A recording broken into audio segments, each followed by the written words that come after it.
Assalamualaikum warahmatullahi wabarakatuh. Kembali lagi dengan mata kuliah Hukum Pidana. Hari ini kita akan mendiskusikan mengenai sejarah hukum pidana. Sejarah hukum pidana di Indonesia secara umum tidak dapat dilepaskan dari keberadaan masyarakat Indonesia. Nah, keberadaan masyarakat Indonesia ini dapat kita klasifikasikan menjadi 3 tipologi.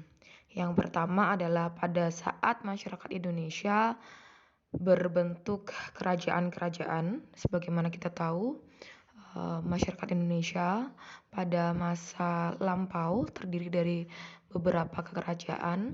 Ada kerajaan Mataram, kerajaan Aceh, kemudian kerajaan Demak, kerajaan Singosari, dan lain sebagainya. Yang mana wilayah kerajaan-kerajaan tersebut memiliki yurisdiksinya masing-masing. Nah, tipologi yang selanjutnya adalah masyarakat Indonesia pada saat dijajah oleh Belanda.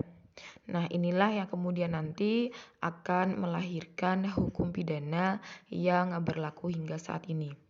Dan tipologi yang ketiga adalah masyarakat Indonesia setelah masa kemerdekaan. Hukum pidana modern Indonesia dimulai pada masuknya bangsa Belanda di Indonesia. Adapun hukum yang berlaku ataupun berkembang sebelum adanya masa penjajahan adalah hukum adat yang hidup di masyarakat dan mengakar kuat di masyarakat Indonesia. Nah, apabila berbicara mengenai hukum pidana Indonesia, kita memang tidak bisa melepaskan dari apa yang kemudian dikatakan oleh Profesor Jonkers yang mengatakan bahwa orang-orang Belanda yang dengan melewati lautan dan samudra luas memiliki jalan untuk menetap di tanah-tanah jajahannya, membawa hukumnya sendiri untuk berlaku baginya. Sehingga pada masa Belanda menjajah terdapat dualisme perundang-undangan termasuk di dalam pidana.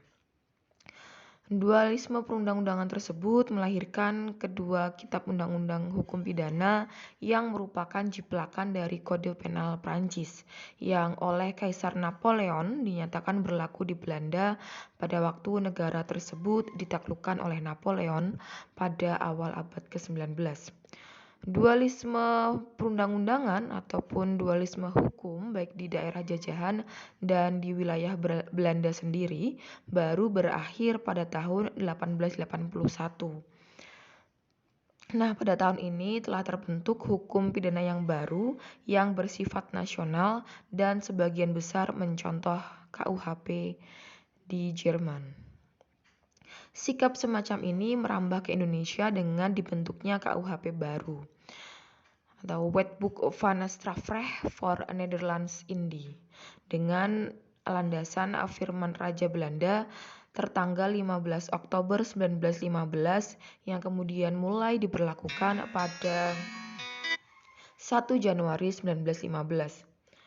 Pemberlakuan kitab yang baru ini untuk semua orang yang berada di wilayah Hindia Belanda.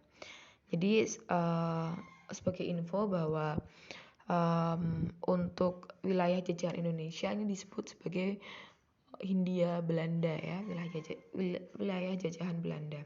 Nah, keadaan hukum pidana ini dilanjutkan pada zaman pendudukan Jepang dengan peraturan peralihan yang dibuat pemerintah kolonial Jepang.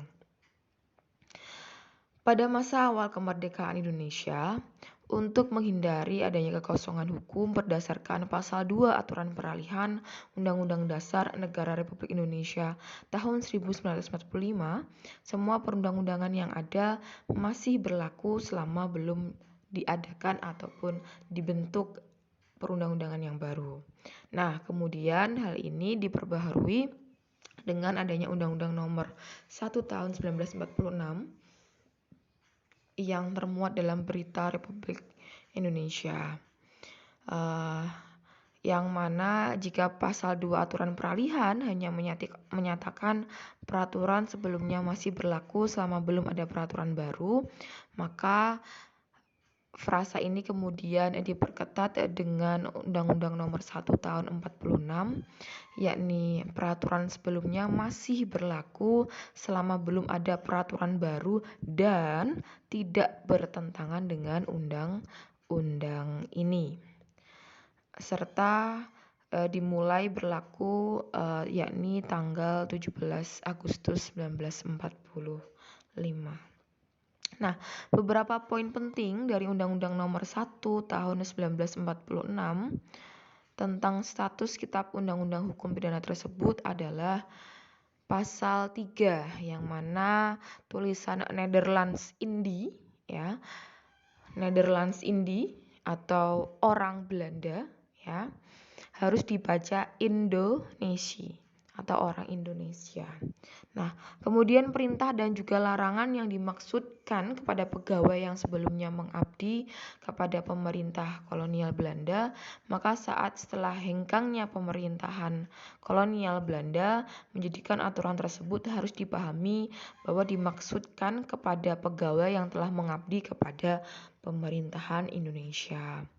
Nah, kemudian di pasal 6, nama Wetboek van Strafrecht voor Nederlands Indi atau Kitab Undang-Undang Hukum Pidana untuk orang Belanda diubah menjadi Wetboek van Strafrecht atau Kitab Undang-Undang Hukum Pidana. Ya, kita biasa sebut sebagai KUHP. Nah, kemudian di pasal ke-7, kata Nederlands Onderdaan, ya, atau warga negara Belanda diganti menjadi warga negara Indonesia. Dengan demikian, hukum pidana yang berlaku di Indonesia sekarang ini ialah Kitab Undang-Undang Hukum Pidana sebagaimana ditetapkan berdasarkan Undang-Undang Nomor 1 Tahun 1946 dengan beberapa perubahan parsial.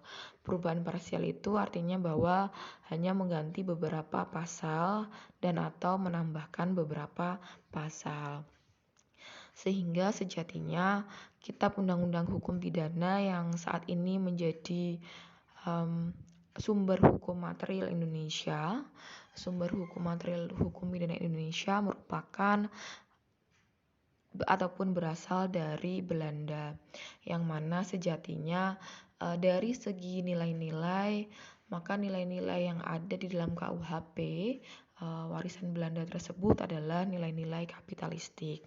Nah, Indonesia sendiri sekarang masih berjuang dan berusaha untuk kemudian membuat kitab undang-undang hukum pidananya sendiri. Dan sampai sekarang rancangan kitab undang-undang hukum pidana Indonesia masih digodok di DPR dan belum menemukan titik terang ataupun titik temu untuk kemudian menyetujui dan juga mensahkan adanya RKUHP tersebut, karena seperti kita tahu polemiknya sungguh sangat luar biasa sekali. Tarik menarik antara politik dengan hukum sangat kuat sekali, di mana politik